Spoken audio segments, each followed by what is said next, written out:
As promised, following inverse functions, we are now going to talk about exponential functions. There's a reason for talking about inverse functions first. We're going to talk about exponential functions in 5.2, and then we're going to follow that with something called logarithmic functions. And exponential and logarithmic functions are inverses of each other. So yay, that'll be how that ties together. Okay, so exponential functions first. Let's talk about those. And before you dive into this, if you are shaky on your rules of exponents, please, please, please go back and review your rules of exponents. Otherwise, you're going to feel lost as you're trying to work on these functions and you do your math behind this. In the current textbook, there's a references in the back to give you some background review for things. Reference 1 on pages 620 to 621 and reference 4, pages 639 and 643. Reviews the rules of exponents, the properties, and then also page 347 has a little bit about properties of exponents. So please review that stuff before going any further if you have any kind of weakness with exponents. All right, moving on. Exponential function. An exponential function is exactly what it sounds like. It's a function where you have an exponent, and in this case the exponent is the variable. The f of x, the function, equals a to the x. A is the base. It's some number greater than 0, so it's some non-negative number. And it's not 0, because then you just have f of x equals 0, which is it's just a constant function. So it has to be bigger than 0. A does. And a can't be 1 either, because 1 to a power is just 1. Again, that's a constant. So all these possibilities here. So there's that. So let's look at some exponential functions and talk about how to graph them. There's some function capsules on page 350 showing you the general graphs for exponential functions. And I'm going to pull that up in a little while, but for now I want to show you an exponential function, show you how to graph it, and then we'll go back to the function capsules later. And also, so these are functions. We are going to be dealing with graphs. Our previous rules of shifting, stretching, shrinking, and reflecting can be applied to these, just like they've been applied to all these graphs we've been doing so far in the course. All right, so here we go. This is where this gets fun. Let's first look at the exponential function f of x equals 4 to the x. Oops.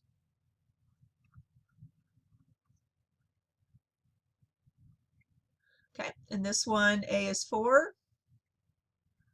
So you have an a that's bigger than 1. That's going to be significant later. So for now, just make note of that. So your a is 4, and it's being raised to the x power. So your exponent is the variable. So how about we do a little xy table and get some ordered pairs and graph this thing. Okay, you can take any real number you want for x and plug it in and get a y value back. The domain is negative infinity to infinity. So you can take any real number you want for x. I'm going to make it easy on myself and not pick anything too big or too small or too negative or too close to negative infinity or too close to positive infinity. Make it easier. So I'm going to pick, how about we do this? Let's start with -3. Let's plug in -2, -1, 0, 1, 2, 3. I think that'll give us a good idea about the shape of the graph. All right, so if x is -3, you got 4 to the -3. That's the same thing as 1 over 4 cubed. 4 cubed is 64, so 1 over 64. Ooh, that's tiny. That's a little fraction, little proper fractions. You're kind of close to 0.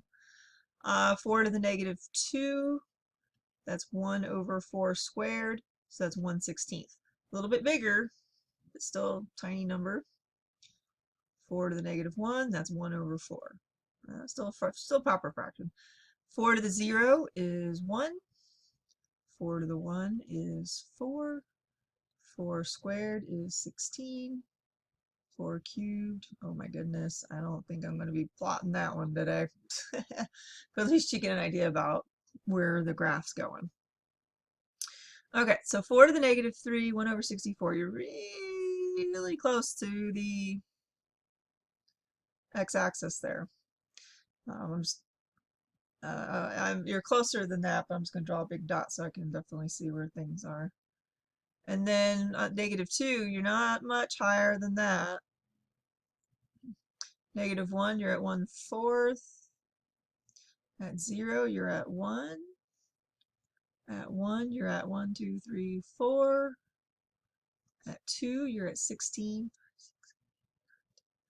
That's 12, so you're not quite there at 2. And then 3, I can't even do because it's off the page, off the graph.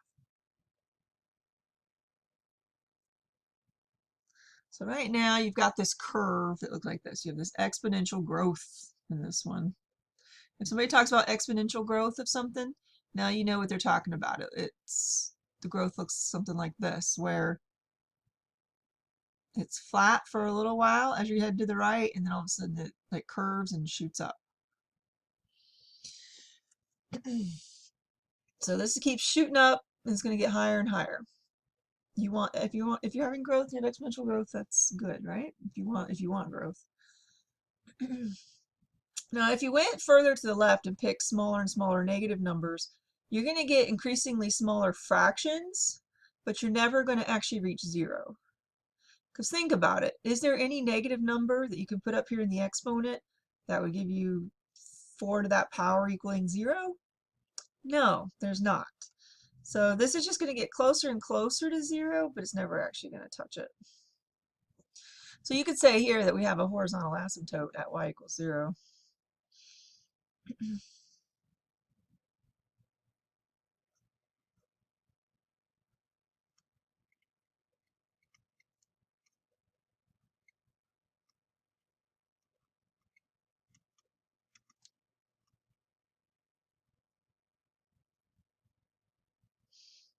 Yeah, so the graph's going to, and in this case, it's not going to cross that horizontal asymptote. But there you go. There's an example of an exponential growth. A couple other things to kind of notice. First of all, this graph, as you go from left to right, you see the domain is negative infinity to positive infinity. You see that the range is the open interval 0 to infinity. I say open interval because it doesn't actually ever touch 0, but it gets awfully close. You also, what else? Going from left to right, this is an increasing function. As you go left to right, the graph is climbing. As x gets bigger, so does y. Y gets bigger too.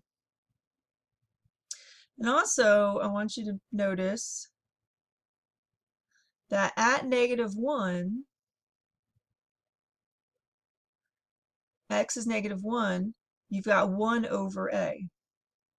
When x is 0, you've got 1, and when x is 1, you got a for your y. And that's going to be true no matter whatever your a is here. If it's bigger than 1, if your a is bigger than 1, then that a to the -1 will be 1 over a, that a to the 0 will be 1, and that a to the 1 will be the a. That's just the way it's going to work. So just some little patterns to kind of keep in mind. All right. So here's an example of exponential function where your a is bigger than 1. Now for all of your exponential functions where a is bigger than 1, you're going to have that same general shape. So in the function capsule there on page 350, you can see it. So that same general shape where it's increasing from left to right, and it's like exponential growth. So that's for a greater than 1.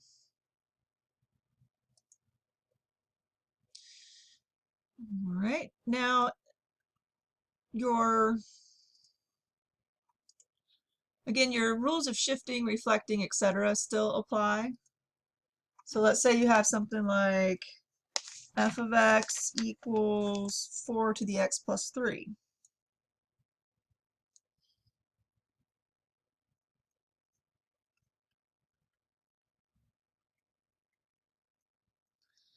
Well, this takes f of x equals 4 to the x, which we just graphed, and shifts it up 3.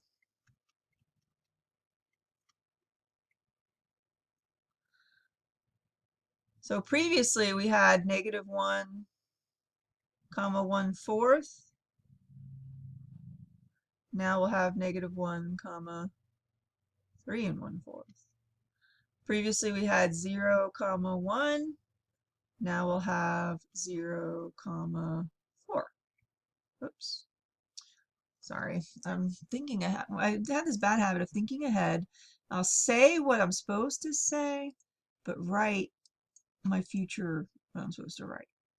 So bear with me here.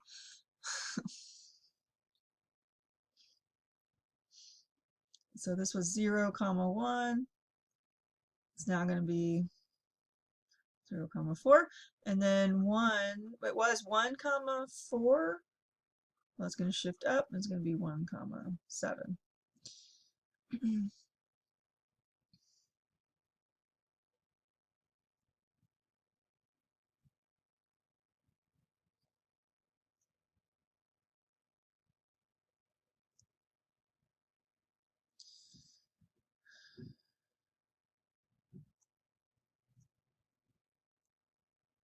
So you're going to see the same shape. It's just shifted up 3 by the rules of shifting because of that +3 right there. So those rules still apply. But now the horizontal asymptote, instead of being y equals 0, is at y equals 3 because you shifted up 3. So keep that in mind too when you're doing the graphing. All of your rules of any kind of rules of shifting, reflecting, stretching, they still apply.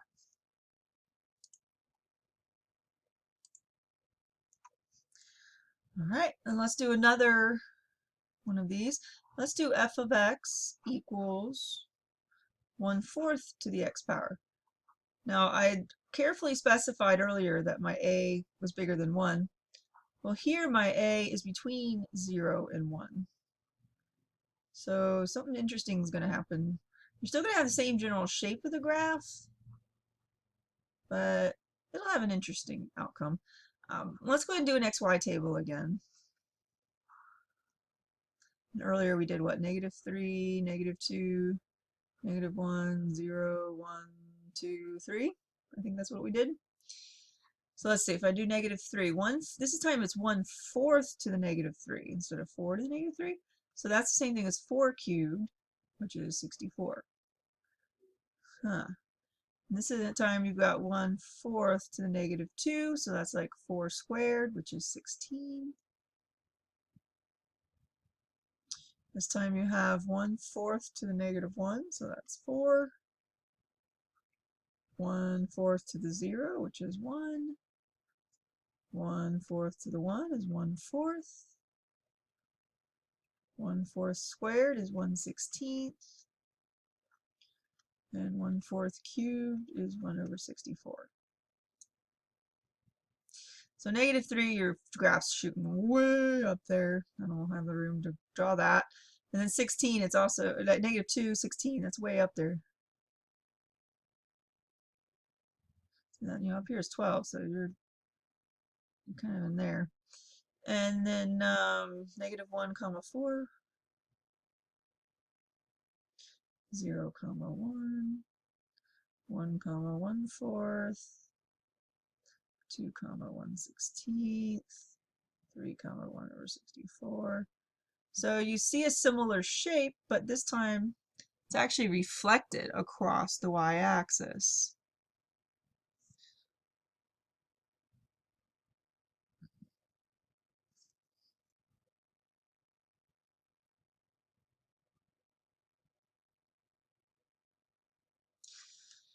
Sorry, it should be a nice smooth curve. I'm not very good at drawing that. So this one, you've got from left to right, this is a decreasing function. As your x's get bigger, your y's get smaller consistently. The domain is still -infinity to infinity. The range is still 0 to infinity, open interval. have a horizontal asymptote at y equals 0. But notice it's decreasing. And notice this time when x is -1, y is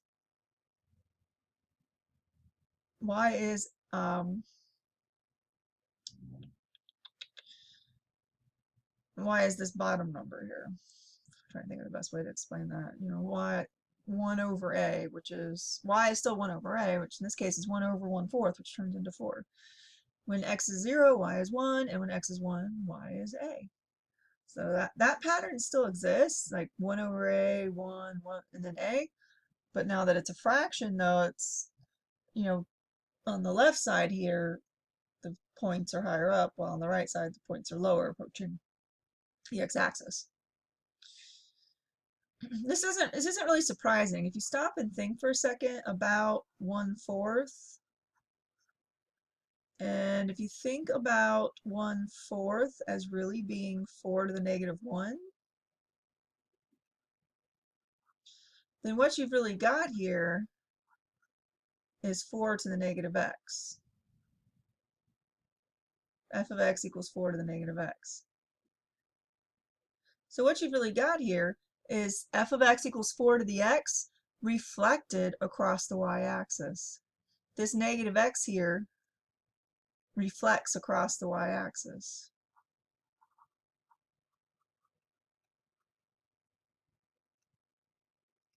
So this doesn't surprise me then.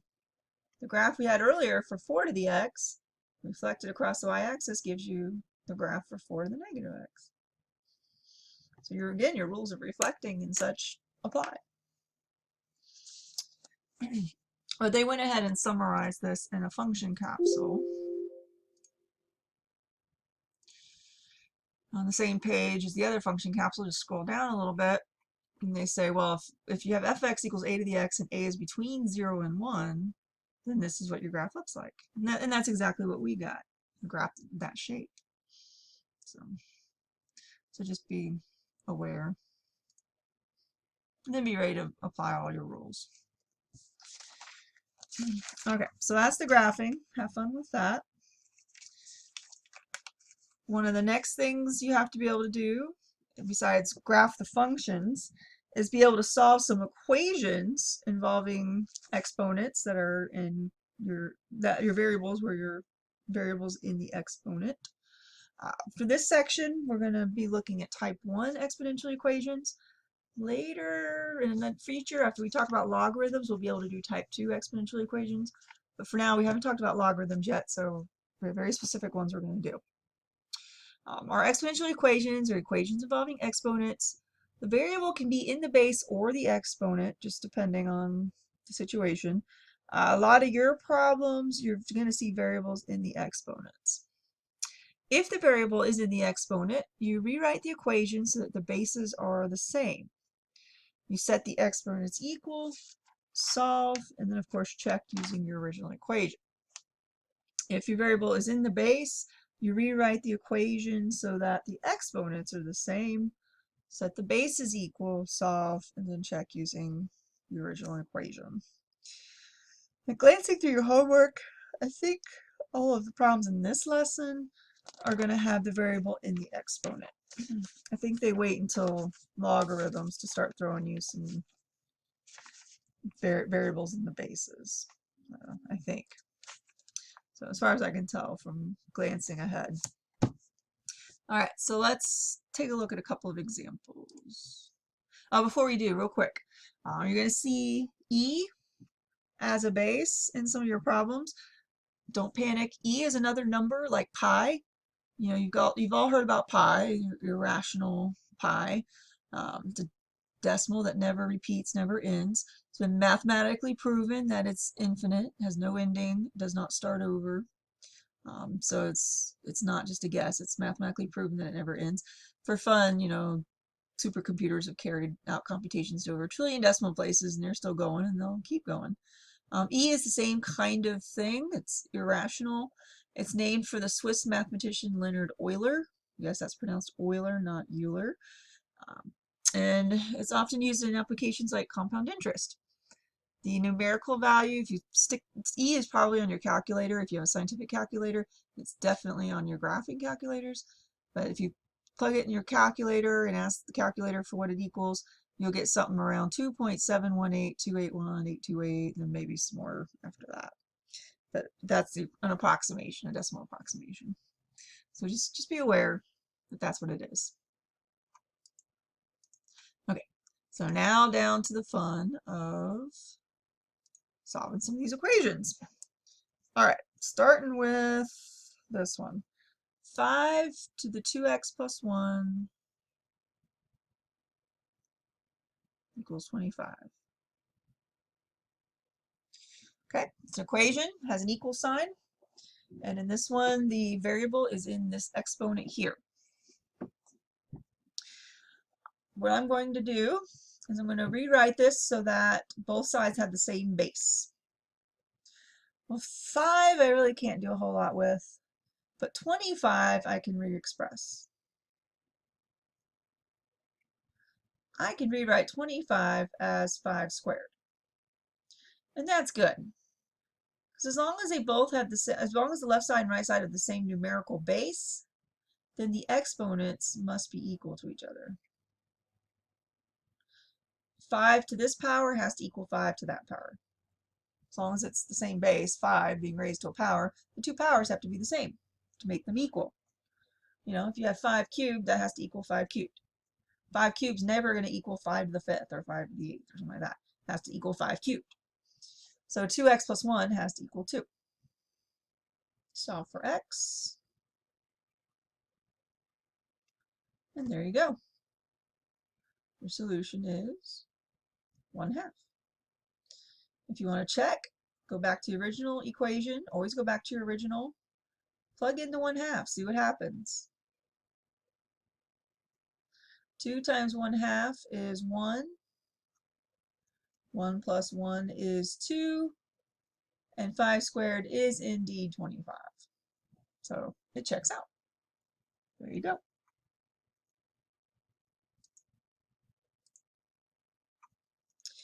Let's see, next one. 3 to the 5 minus x equals 1. Don't panic. This one at first you're like, well, 3 is prime, 1's neither prime nor composite. How the heck am I going to rewrite this so that I have the same base?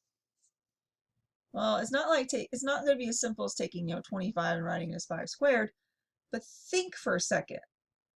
Think about what can you raise 3 to equal 1?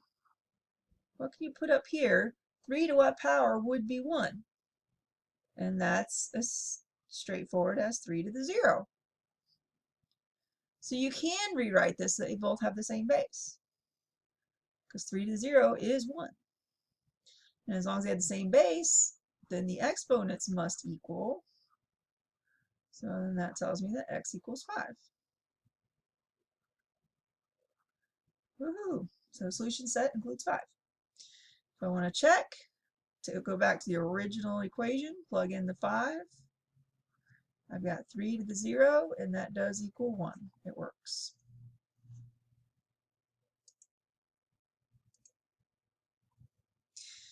Okay, next one. E to the 3 minus x. See, I told you, you might see an E. Equals E cubed to the negative x. All right, don't let this throw you. You do have the same base already of E, but you might need to do a little work over here on the right side so that you can get it kind of simplified. Power to a power, you multiply, so you'll have e to the negative 3x. So you have e to a power equals e to a power. So the two exponents must be equal. You have 3 minus x equals negative 3 times x. Let's see, 3 equals negative 2x, so x must equal negative 3/2. So your solution set is negative 3/2. All right, check it out. On the left, you got e to the 3 minus negative 3 halves. On the right, you've got e cubed raised to the negative 3 halves. All right, on the left, you got e to the 3 plus 3 halves. So e to the 6 halves plus 3 halves gives you e to the 9 halves. Then on the right, you got e cubed, negative times negative is positive. So you got e to the 3 times 3 halves. So that's also e to the 9 halves. So checks out. Yay!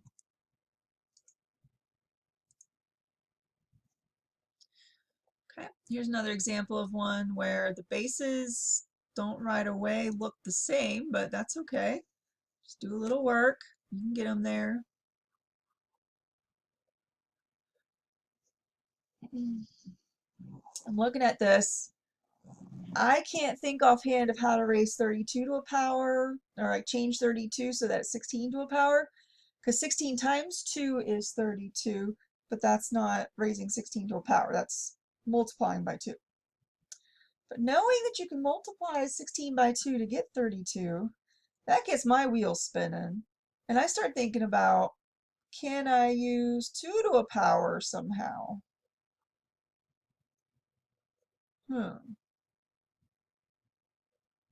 Let's see. 2 times 2 is 4. 4 times 2 is 8. 8 times 2 is 16. So 2 to the 4th is 16. And times another 2, or 2 to the 5th, is 32.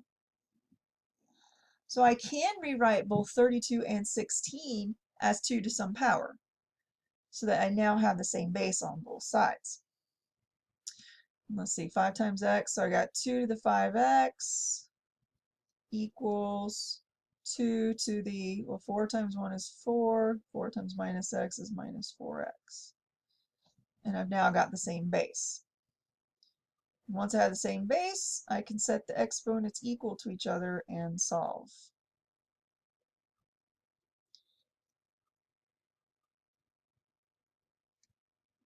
Woohoo! So a solution set here has 4/9.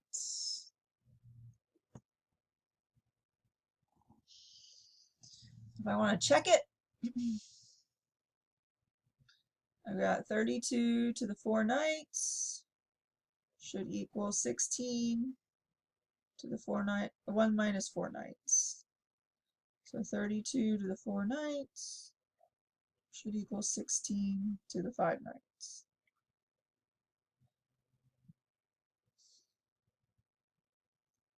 Well, if I know 32 is really 2 to the 5th, 5 times 4/9 is 29. And if I know 16 is 2 to the 4th, 4 times 5/9 is also 29. I don't even have to know what 2 to the 29 is. I just need to make sure both sides come out the same. And they do.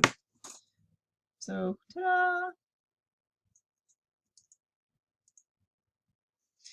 All right, let's do one more of these, and then we're going to do 2 application problems.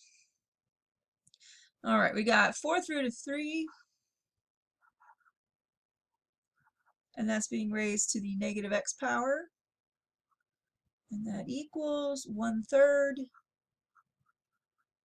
raised to the x minus 1. All right, I know 4th root of 3 and 1/3 don't look anything alike. One of them's a root, one of them's just a fraction. But we can re-express each of those with exponents and end up using the same base of 3. 4th root of 3 can be written as 3 to the 1/4 power. 1/3 can be written as 3 to the negative 1 power. So now I've got my base of 3 I need.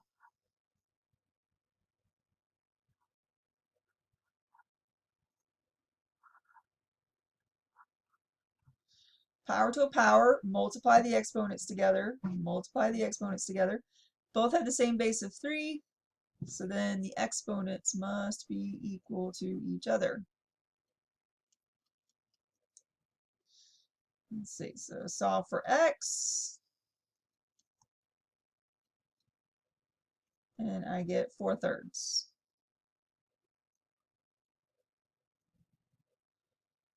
Okay, so if I check that, I've got 4th root of 3 being raised to the negative 4/3 power.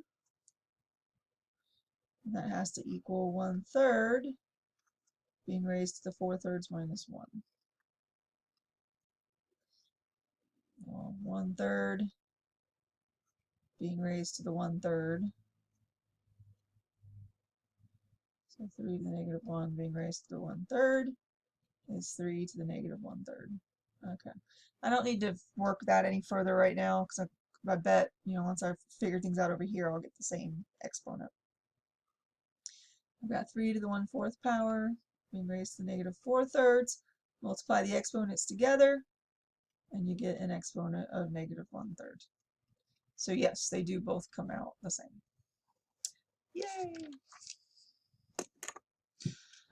All right. Next, we have 2 application problems. Let me call up the book again. We're going to flip over to page 358.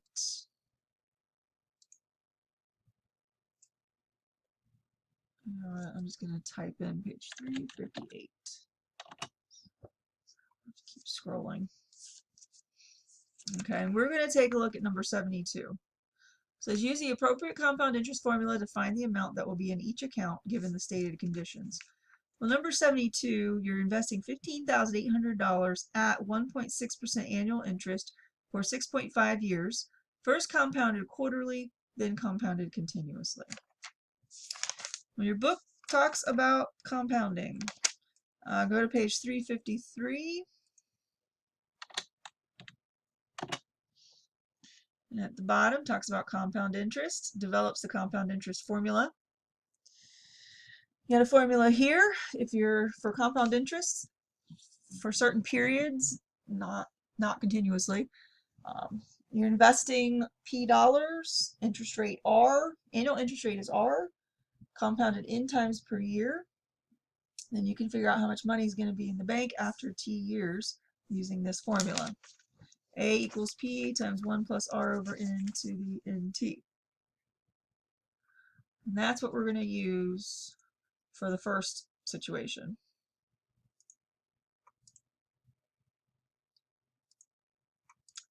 I don't know why it does that. I need to figure out how to change the default to black. Okay, so we were told that we have a principal. So this is the amount being invested of $15,800.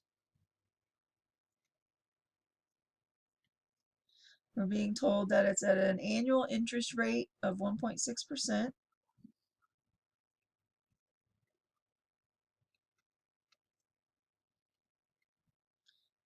And when we go to put this in the formula, we need it in the decimal form. For a time of 6.5 years.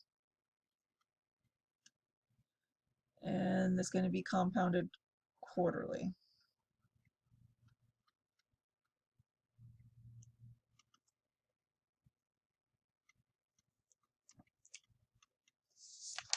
Okay, so the compound interest formula is A equals P times 1 plus R over N to the NT.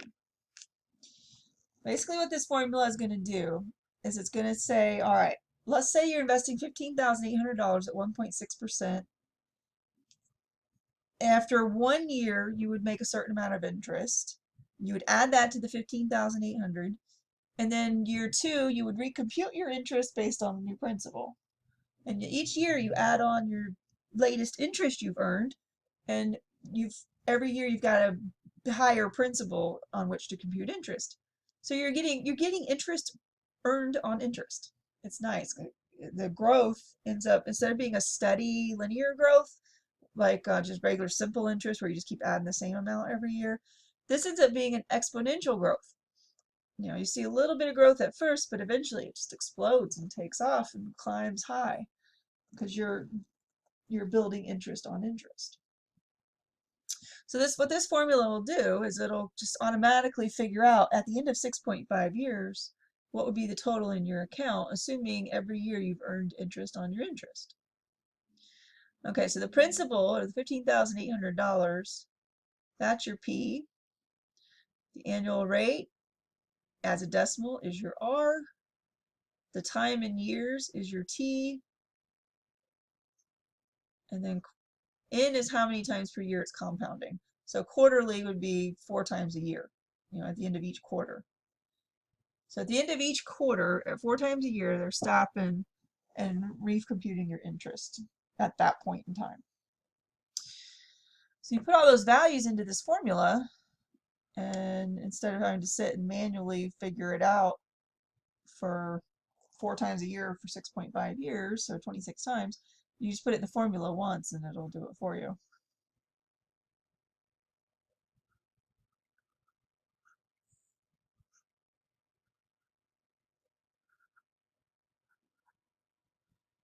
All right, you're going to have to make sure you follow order of operations as you put this in. So like in your parentheses, you're going to have to divide the 0.016 by 4. You can go and multiply these two together in the exponent. So you're going to have 1.004, because then you can add those together, and that's raised to the 26th power, and then you're going to multiply that times 15,800, whatever that comes out to, 1.004 to the 26th power.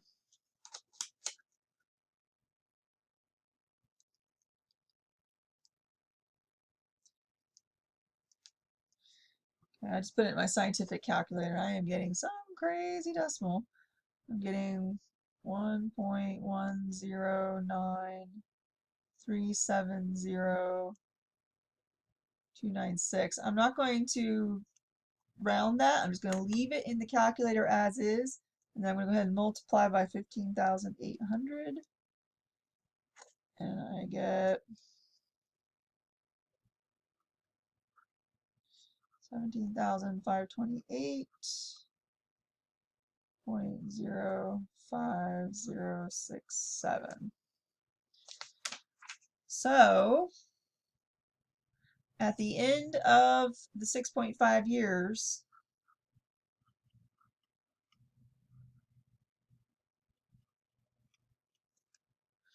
you'll have $17,528.05 in the account.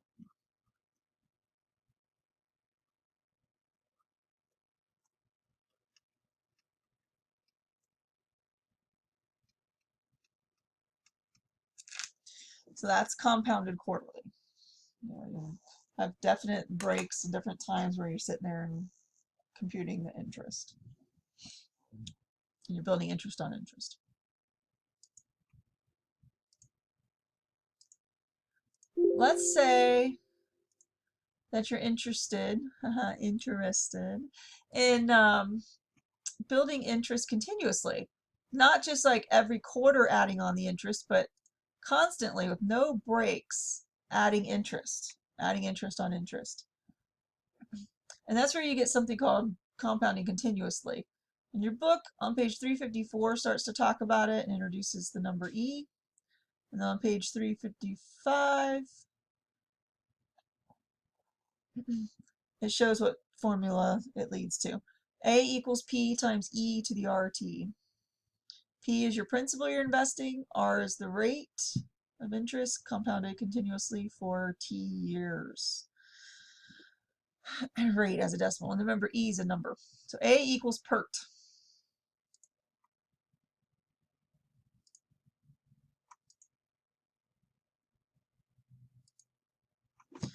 All right, so same scenario with the principal. A equals PERT. We're still dealing with the same principal. We're dealing with $15,800.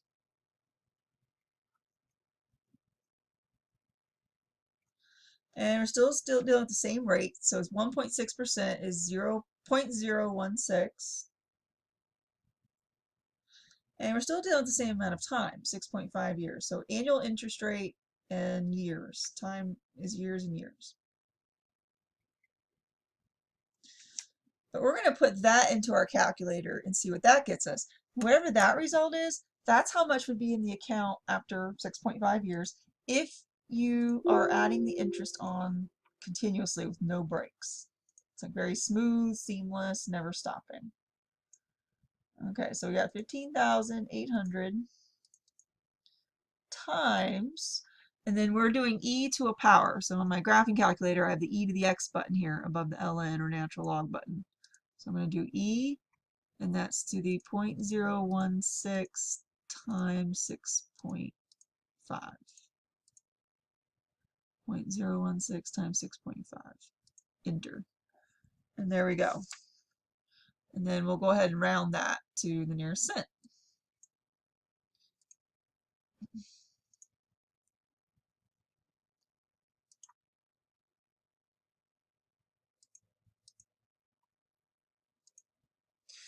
Okay, so you put that in your calculator, and you find out you would make $17,531.69 at the end of that time period.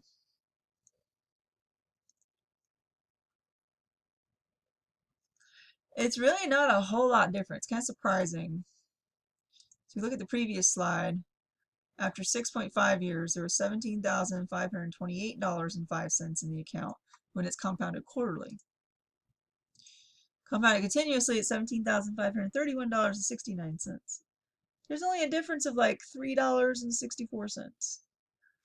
So you would think that compounding continuously, like never stopping, you know, constantly, no, not even every second, it's like faster than that, would have a bigger difference. But in 6.5 years for that amount of money, it really isn't that big of a difference.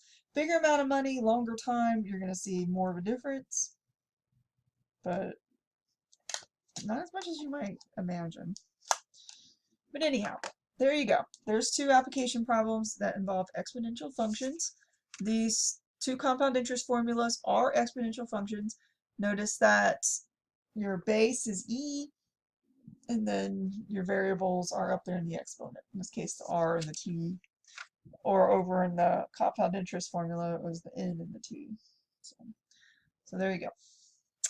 So you're going to have several word problems that involve using exponential functions. Make sure you don't skip those. Make sure you do them, try them, learn how to do them, because you just might see something like that on your test too.